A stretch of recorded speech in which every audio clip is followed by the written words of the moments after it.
ആളുകളെ വിളിക്കുമ്പോ ദേശന്റെ മോനെ എന്ന് വിളിച്ച് അഭിവാദ്യം ചെയ്യൽ ഒരു വലിയ ട്രെൻഡാണ് ചില ചെറുപ്പക്കാർക്കിടയിൽ. എങ്ങനെ ദേശന്റെ മോനെ ഞാൻ കുറച്ച് നന്നാക്കിയതാണ്, കാരണം എന്താ കൊണ്ട് പറയാൻ പറ്റൂല. ദേശന്റെ മോനെ എന്ന് വിളിച്ചിട്ട് അഭിവാദ്യം ചെയ്യാം. എങ്ങനെ അസ്സലാമു അലൈക്കും എന്ന് പറയുന്നതിന് പകരം എന്തൊക്കെയാ ദേശന്റെ മോനെ, നീ എവിടുന്നാ വരുന്നതെന്ന് ചോദിക്കുന്ന ചില ആളുകൾ. എവിടുന്നാണ് ഈ സംസ്കാരം കിട്ടിയത്? പരിശുദ്ധ ദീനുൽ ഇസ്ലാം ആരെയാണ് നിസാരപ്പെടുത്താനും നിന്ദിപ്പെടുത്താനും നമുക്ക് സമ്മതം തന്നത്? ഒരു നായെപ്പോലും നിസാരപ്പെടുത്താൻ പാടില്ല എന്ന് പറഞ്ഞ മതമല്ലേ പരിശുദ്ധ ദീനുൽ ഇസ്ലാം? എന്നിട്ട് പരിശുദ്ധ ദീനുൽ ഇസ്ലാമിനെ നിസാരപ്പെടുത്തുന്ന വിധത്തിൽ ചില ആളുകൾ അത്തരം ചില കമന്റുകളും ഫേസ്ബുക്കുകളിലും അത്തരം പല സ്ഥലങ്ങളിലും ചില സമയങ്ങളിൽ ഇടുന്നതായി കാണുന്നു. ഈ അടുത്ത് ഒരു വിവരം കെട്ട ഒരാള്, അയാളെ വിവരക്കുറവുണ്ട്, അയാളൊരു പ്രസ്താവന നടത്തി ഇസ്ലാമിനെതിരെ. പിറ്റേ ദിവസം നോക്കുമ്പോ ഫേസ്ബുക്കിൽ മുഴുവനും അയാളെ തല നായന്റെ രൂപത്തിലാക്കിയിട്ട് ഏത് ഇസ്ലാമാണ് ഇത് പഠിപ്പിച്ചത്? ഏത് ഇസ്ലാമാണ് ഇത് പഠിപ്പിച്ചത്? ഇസ്ലാം ഒരു മനുഷ്യനെയും നിസാരപ്പെടുത്താൻ സമ്മതം തന്നില്ലെന്ന് മാത്രമല്ല, ഒരു നായെപ്പോലും നിസാരപ്പെടുത്തരുതെന്ന് പഠിപ്പിച്ച മതമല്ലേ പരിശുദ്ധ ദീനുൽ ഇസ്ലാം? അയാൾ പറഞ്ഞ ആശയം എങ്ങനെ, അത് വേറെ വിഷയം. ഇപ്പൊ പലർക്കും പേടിയതാണ്. പല സ്ഥലങ്ങളിൽ നിന്നും ബാങ്ക് കൊടുക്കുമ്പോ പള്ളിയിൽ പോകേണ്ടി വരുമോ എന്നുള്ള പേടിയുണ്ട്. പരമാവധി പള്ളിയിലെ ബാങ്ക് ഒഴിവാക്കി കഴിഞ്ഞാൽ പിന്നെ പള്ളി പോകേണ്ട വരാറില്ലല്ലോ എന്നുള്ള ചിന്തയാണ്.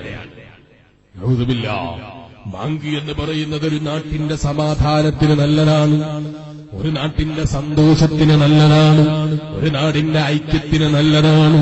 കാരണം വിളിച്ചു പറയുന്നത് എന്താണ്? തുടങ്ങുന്നത് തന്നെ അല്ലാഹു അക്ബർ, അല്ലാഹു അക്ബർ. ആരും അഹങ്കാരികളായി ഇറങ്ങി വരണ്ട. ഒരു പള്ളിയുടെ പ്രസിഡന്റും വരണ്ട, സെക്രട്ടറിയും വരണ്ട, നേതാവും വരണ്ട, ഒരാളും വരണ്ട. അള്ളയാണോ വലിയവൻ. ആർക്കും ഇവിടെ അഹങ്കരിക്കാൻ വകയില്ലാതെ പഠിപ്പിക്കുകയാണ് പള്ളിയിൽ നിന്ന് എല്ലാ ദിവസവും 5 നേരം. കാരണം മനുഷ്യന്റെ മനസ്സ് എന്ന് പറഞ്ഞാൽ കിബറുള്ള മനസ്സാണ്. മനുഷ്യന്റെ മനസ്സ് എപ്പോഴും കിബറിനും അഹങ്കാരത്തിനും പ്രചോദനം കിട്ടുന്ന മനസ്സാണ്. ഈ മനസ്സിനെ 5 നേരം ശുദ്ധീകരിക്കാൻ അള്ള വെച്ചൊരു വഴിയാ അല്ലാഹു അക്ബർ, അല്ലാഹു അക്ബർ. അള്ളയാണ് മോനെ വലിയവൻ, അവനേക്കാൾ വലിയവനില്ല. നിങ്ങളെടുത്തു നോക്കൂ, നാട്ടിലെ ഏത് പ്രശ്നം എടുത്തു നോക്കിയാലും എന്താ പ്രശ്നത്തിന്റെ വക? അതൊന്നിരിക്കെ ഒരാളെ ബഹുമാനിച്ചത് അല്പം കുറഞ്ഞുപോയി, അല്ലെങ്കിലോ അയാളെ പൊന്തിച്ചു വെക്കേണ്ട അത്ര നന്നായില്ല. മുസ്ലിയാർ വയലിന് വരുമ്പോ അയാൾക്ക് വെറുപ്പ് പിടിച്ചത് എന്തിനാ? അയാൾ വരുമ്പോ എല്ലാവരും എഴുന്നേറ്റ് നിന്നിട്ടില്ല, എല്ലാവരും തെക്ബീർ ചൊല്ലിയിട്ടില്ല, എല്ലാവരും ബഹുമാനിച്ചിട്ടില്ല. ഇതല്ലേ എല്ലാവരെയും പ്രശ്നം. ഏത് പ്രശ്നം എടുത്തു നോക്കിയാലും വിട്ടുവീഴ്ചയില്ലാത്തതിന്റെ പേരിൽ അയാളെന്നെ ബഹുമാനിച്ചില്ല, അയാൾ എനിക്ക് ചെയ്തു തന്നില്ല, ഞാൻ അവനെക്കാളും വയസ്സുള്ളവനല്ലേ, ഞാൻ അയാളെക്കാളും ബഹുമാനമുള്ളവനല്ലേ, ഞാൻ നാട്ടിൽ നേതൃത്വം കൊടുക്കുന്നവനല്ലേ, ഞാൻ പള്ളിയുടെ പ്രസിഡന്റ് അല്ലേ, അവനെങ്ങനെ എന്റെ മുഖത്ത് നോക്കിയിട്ട് പറയാ? ഞാൻ പള്ളിയുടെ സെക്രട്ടറി അല്ലേ, അവനെങ്ങനെ എന്റെ മുഖത്ത് നോക്കിയിട്ട് പറയാ? ഒരു സെക്രട്ടറിക്കും വലുതില്ലടോ, ഒരു പ്രസിഡന്റും വലിയവനില്ലടോ. ഇത് ഓർമ്മിപ്പിക്കുകയാണ് എല്ലാ മനുഷ്യരും. അല്ലാഹു അക്ബർ, അള്ളയാണടോ വലിയവൻ, ദൈവത്തെക്കാൾ വലിയവനില്ല എന്ന് ലോകത്തുള്ള സർവ്വ മനുഷ്യരെയും ഓർമ്മിപ്പിക്കുകയാണ്, എല്ലാ മനുഷ്യരെയും പഠിപ്പിക്കുകയാണ്.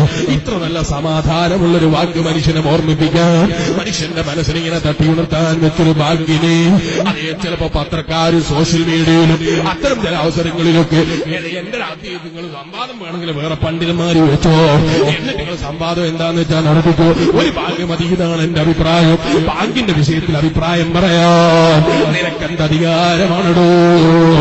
അതിനിവിടെ ആലിമീങ്ങളില്ലേ, പണ്ഡിതന്മാരില്ലേ, മുസ്ലിം നാമധാരിയമായി ഇറങ്ങി വന്നിട്ടു നീ പിന്നെ ദീനിന്റെ വിഷയത്തിൽ ഇടപെട്ടു. ഇവരെ വെറുതെ ആളുകൾക്കിടയിൽ ആവശ്യമില്ലാത്ത ചർച്ച വിളിച്ചിടണോ?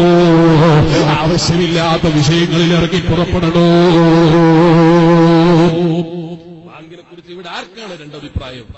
ഞാൻ ഓർക്കുകയാണ് എന്റെ ചെറുപ്പത്തിൽ, ഞാൻ നേരത്തെ തന്നെ പറഞ്ഞിട്ടുണ്ട്, ചെറുപ്പത്തിൽ എന്ന് പറയുമ്പോൾ തെറ്റിദ്ധരിക്കരുത്, ഇതിൽ ചെറുതായിരുന്ന സമയത്ത് നീ നിർത്തുള്ളൂ. എന്റെ നാട്ടിൽ കടയിൽ പോകുന്ന സമയത്ത് അവിടുന്ന് സാധനങ്ങൾ വാങ്ങുമ്പോ മഗ്‌രിബിന്റെ ബാങ്ക് കൊടുത്താൽ ബാങ്ക് കൊടുക്കുന്ന സമയത്ത് അമുസ്ലിമീങ്ങളായ പലരും ബാങ്ക് കേട്ടിട്ട് ഇങ്ങനെ പറയുന്നത് ഞാൻ എന്റെ കാത് കൊണ്ട് കേട്ടിട്ടുണ്ട്. അന്ന് നല്ല ഐക്യമുള്ള ജീവിതമായിരുന്നു മുസ്ലിങ്ങളും അമുസ്ലിമീങ്ങളും. നമ്മുടെ നാടുകളിലൊക്കെ അൽഹംദുലില്ലാഹ് വലിയ ഐക്യമാണ്. അല്ലാഹു തആല നിലനിർത്തി തരട്ടെ. ഞാൻ അവിടെ പോയി ഇങ്ങനെ ബാങ്ക് കൊടുക്കുന്നത് കേട്ടപ്പോ ഒരു അമുസ്ലിമായ മനുഷ്യൻ പറയുന്നത് ഞാൻ എന്റെ കാത് കൊണ്ട് കേട്ടത്, ഞാൻ ഈ സമയം അയാൾ പ്രസംഗിക്കുന്നത് കേട്ടപ്പോ ഞാൻ ആലോചിച്ചു പോയി. എന്താണ് അയാൾ പറഞ്ഞത്? എന്റെ നാട്ടിലെ പള്ളിയിൽ നിന്ന് ഒരാൾ നല്ല നിലക്ക് ഈണത്തിൽ ഇങ്ങനെ ബാങ്ക് കൊടുക്കുന്നത് കേട്ടപ്പോ അയാൾ ഇങ്ങനെ പറയാണ്, എന്തൊരു രസാണിത് കേൾക്കാന്, എന്തൊരു രസമാണിത് കേൾക്കാന്, കേൾക്കുന്ന ഏത് മനസ്സിനാണിത് കേൾക്കുമ്പോ സന്തോഷം കിട്ടാത്തിരിക്കുന്നു. ഞാൻ ചെറിയ കുട്ടിയാണെന്ന് ഞാൻ തൊപ്പിയും ധരിച്ച് സാധനം വാങ്ങാൻ വേണ്ടി ചെന്നപ്പോ ഈ എന്റെ ഈ ചെറിയ കുട്ടിയായ എന്റെ മുഖത്ത് നോക്കിയിട്ട് ഒരു അമുസ്ലിമായ മനുഷ്യൻ പറഞ്ഞു, ഞാൻ ഓർക്കുകയാണ്, കാരണം ബാങ്ക് കൊണ്ട് സന്തോഷിക്കാത്തവനാരാണ് ഇവിടെ? കാരണം ബാങ്കിൽ ആർക്കും അഹങ്കരിക്കാൻ വക കൊടുക്കുന്നില്ല, ഒരാൾക്കും കിബിറ് കാണിക്കാൻ അവകാശം കൊടുക്കുന്നില്ല എന്ന് മാത്രമല്ല ബാങ്ക് കൊടുക്കുന്ന സ്ഥലത്ത് റഹ്മത്തിറങ്ങുന്നു മുസ്ലിമിനും തർക്കമില്ല. കാരണം ബാങ്ക് വിളിക്കുന്ന സ്ഥലങ്ങളിൽ ഒരു പ്രത്യേക സമാധാനമാണ്. വെള്ളപ്പൊക്കം വന്നിട്ട് പള്ളിക്കൊരു കേടും പറ്റിയില്ല. നമ്മൾ പത്രങ്ങളിൽ വായിച്ചില്ലേ? കാരണം പള്ളി എന്ന് പറയുന്നത് നിന്റെ അഹങ്കാരം കാണിക്കാനുള്ള വീടല്ല, നിന്റെ പണത്തിന്റെ ഊങ്ങ് കാണിക്കാനുള്ള വീടല്ല, നിന്റെ ശക്തി പ്രകടിപ്പിക്കാനുള്ള വീടല്ല. പള്ളികൾ സമാധാനത്തിന്റെ വീടുകളാണ്. ആരാധനാലയങ്ങൾ സമാധാനം പഠിപ്പിക്കുന്ന വീടുകളാണ്. ഇപ്പൊ വെറുതെ അനാവശ്യം ഈ ചിലർ പേടിക്കുകയാണ്. എന്താ പേടിയെന്നറിയോ? ഹബീബായ അഷ്റഫുൽ ഖൽഖ് മുഹമ്മദുർ റസൂലുള്ളാഹി സ്വല്ലല്ലാഹു അലൈഹി വസല്ലം തങ്ങൾ ബഹുമാനപ്പെട്ട ഉമ്മി മക്തൂം റളിയല്ലാഹു അൻഹു ചോദിച്ചു, യാ റസൂലല്ലാഹ്, എനിക്ക് പള്ളിയിൽ നിസ്കാരത്തിന് ജമാഅത്തിന് പോകൽ നിർബന്ധമുണ്ടോ നബിയെ? കാരണം ഞാനൊരു കണ്ണിന് കാഴ്ചയില്ലാത്തയാളല്ലേ. അപ്പൊ നബി സല്ലല്ലാഹു അലൈഹി വസല്ലം തങ്ങളുടെ മറുപടി, ബാങ്കിന്റെ ധ്വനി കേൾക്കുന്നുണ്ടോ? പള്ളിയിൽ പോടേ ഉമ്മി മക്തൂം.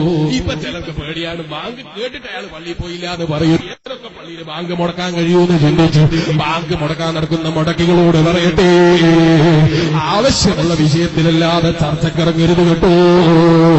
അതിനപ്പുറം വേറെ പറയാനില്ല. ഞങ്ങളെ നേതാവായ ഹബീബായ നബി മുഹമ്മദുർ റസൂലുള്ളാഹി സ്വല്ലല്ലാഹു അലൈഹി വസല്ലം തങ്ങൾ പഠിപ്പിച്ചത് എന്താണെന്നറിയോ? ബാങ്കിന്റെ ധ്വനി കേൾക്കുമ്പോൾ പരിസരത്തുള്ള മറ്റു ജീവികളും അതേ സസ്യങ്ങളുമൊക്കെ പ്രാർത്ഥന നടത്തിപ്പോയി. ആ നാടിന്റെ സമാധാനത്തിനത് കാരണമായി പോയി. ആ നാടിന്റെ സന്തോഷത്തിനത് കാരണമായി പോയി. നമ്മളെ വിശ്വാസത്തിൽ അങ്ങനെ ആയതുകൊണ്ട് തന്നെ നാടുകളിൽ സന്തോഷം കിട്ടണമെന്ന് ആഗ്രഹിച്ച്, സമാധാനം കിട്ടണമെന്ന് ആഗ്രഹിച്ച്, ബാങ്ക് കേൾക്കണമെന്ന് ആഗ്രഹിക്കാത്ത മുസ്ലിമുണ്ടോ? ബാങ്കിന്റെ ധ്വനി കേട്ട് സമാധാനം കിട്ടണമെന്ന് ചിന്തിക്കാത്ത അവിശ്വാസികളുണ്ടോ? കാരണം ഇസ്ലാം എന്ന് പറയുന്നത് തന്നെ സമാധാനമാണ്. വല്ലാഹു യദ്ഉ ഇലാ ദാരിസ്സലാം.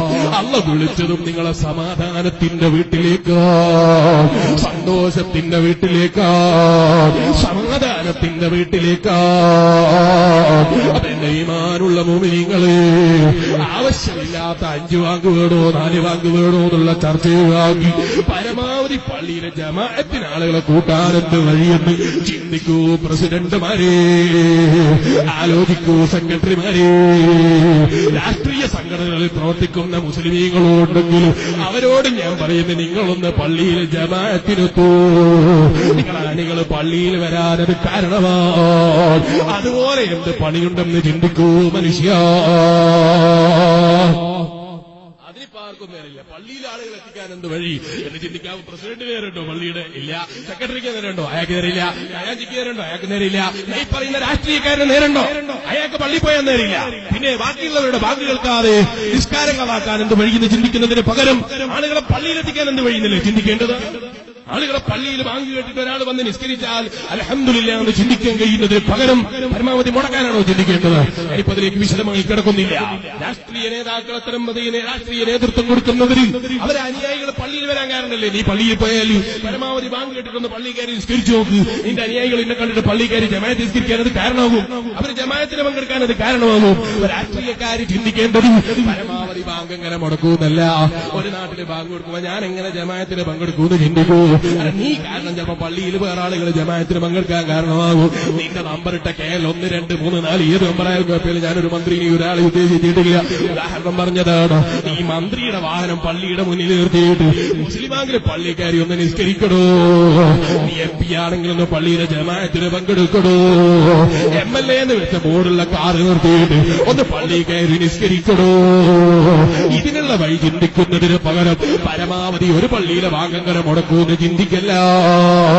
ഒന്നുകൂടി ഞാൻ സെക്രട്ടറിമാരോട്, പ്രസിഡന്റുമാരോട് പറയുന്നു, നാട്ടിലെ നേതാക്കളോട് പറയുന്നു, കാരണവന്മാരോട് പറയുന്നു, പരമാവധി ജമാഅത്തിന് എന്ത് വഴിയെന്ന് ചിന്തിക്കൂ.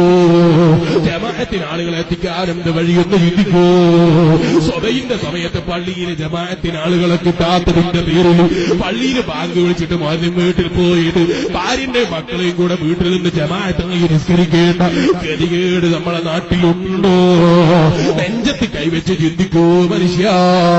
ഇത് പറയുമ്പോ ചിലർ ചിന്തിക്കുകയാണ് ഞങ്ങളെ നാട്ടിലുണ്ടാകൂല, നീ സ്വബഹിക്ക് പള്ളിയിൽ പോയി നോക്കിയിട്ടില്ല, റമദാനിലല്ലാതെ നീ സ്വബഹിന്റെ സമയത്ത് നിന്റെ നാട്ടിലെ പള്ളി കണ്ടിട്ടില്ല. ഇത് പറഞ്ഞതിന്റെ പേരിൽ ജമാഅത്തിന് വരാത്തത് ആരൊക്കെയുണ്ട്? അയാൾക്ക് എന്താ പണിയിൽ എനിക്ക് അയാളെ കുറ്റം ചിന്തിക്കുന്നതിന് പകരം സ്വന്തം കാര്യത്തെക്കുറിച്ച് ആലോചിക്കൂ. അയാളെ ഈ കാര്യം അയാൾ ചിലപ്പോ എവിടെയെങ്കിലും ജോലി കഴിഞ്ഞിട്ട് പുലച്ചൊക്കെ 4 മണിക്ക് വീട്ടിൽ കയറി വന്നിട്ടു ബാങ്ക് കൊടുത്ത ഉടനെ നിസ്കരിച്ച് കിടക്കാൻ വേണ്ടി ചിലപ്പോ വൈകി പോയതായിരിക്കാം. അതുകൊണ്ട് ജമാഅത്തിന് വരാത്തതായിരിക്കാം. മറ്റുള്ളവരെ പോരായ്മ നോക്കുന്നതിന് പകരം ചരിത്രം മറന്നുപോയോ? ബഹുമാനപ്പെട്ട സയ്യിദുന ഹസനുൽ ബസ്രി റളിയല്ലാഹു അൻഹു സ്വപ്നത്തിൽ ഈ പെണ്ണിനെ കണ്ടപ്പോ ഈ പെണ്ണ് പറയാണ്, നിങ്ങൾ എന്റെ ഉമ്മയോട് സ്വലാത്ത് ചൊല്ലാൻ അധികരിപ്പിച്ചിട്ട് ഞാൻ ധാരാളം സ്വലാത്ത് ചൊല്ലിയപ്പോ എന്റെ ഉമ്മ സ്വലാത്ത് ചൊല്ലിയപ്പോ എന്റെ കബറില് മാത്രമല്ല പരിസരത്തുള്ള സർവ്വ കബറുകളിലും 500 ചില്ലാനം കബറുകളിലുണ്ടായിരുന്ന അദാബ് അല്ലാഹു ഉയർത്തിക്കൊടുത്തുപോയി. ഈമാനുള്ള മോമിനീങ്ങളെ, ഇത് തന്നെയല്ലേ പള്ളിയിലെ സ്വലാത്ത്? ചിലർക്ക് പള്ളിയിലെ സ്വലാത്ത് കേൾക്കുമ്പോ സ്വലാത്തിന് ഹൽക്ക വേണോ എന്നുള്ള ചിന്തയാണ്, ദിക്റിന് ഹൽക്ക വേണോ എന്നുള്ള ചിന്തയാണ്, ദിക്റിന്റെ പേരിൽ ഒരുമിച്ച് കൂടണോ എന്നുള്ള ചിന്തയാണ്. അത് നമ്മുടെ നാട്ടിൽ റഹ്മത്തിറങ്ങാൻ നല്ലതല്ലേ? കബറിൽ കിടക്കുന്നവർക്ക് സന്തോഷം കിട്ടാൻ നല്ലതല്ലേ? നമ്മൾ മരിച്ചുപോയ ഉമ്മാമ്മമാർക്ക് ഉപ്പാപ്പമാർക്ക് ചിലരോ ഉമ്മമാർക്ക് വാപ്പമാർക്കൊക്കെ ആ നന്മകൾ കണ്ട് സന്തോഷിക്കും. ചിന്തനീയ പ്രഭാഷണങ്ങൾ, ചാരുതയാർന്ന മദ്ഹ്, ചരിത്ര വ്യാഖ്യാനങ്ങൾ, ഖുർആൻ, ഹദീസ് പാഠ്യങ്ങൾ എല്ലാം നിങ്ങളുടെ വിരൽത്തുമ്പിൽ. ഇപ്പോൾ തന്നെ സബ്സ്ക്രൈബ് ചെയ്യൂ. www.youtube.com ഇല്യാസ് മുണ്ടംപറമ്പ.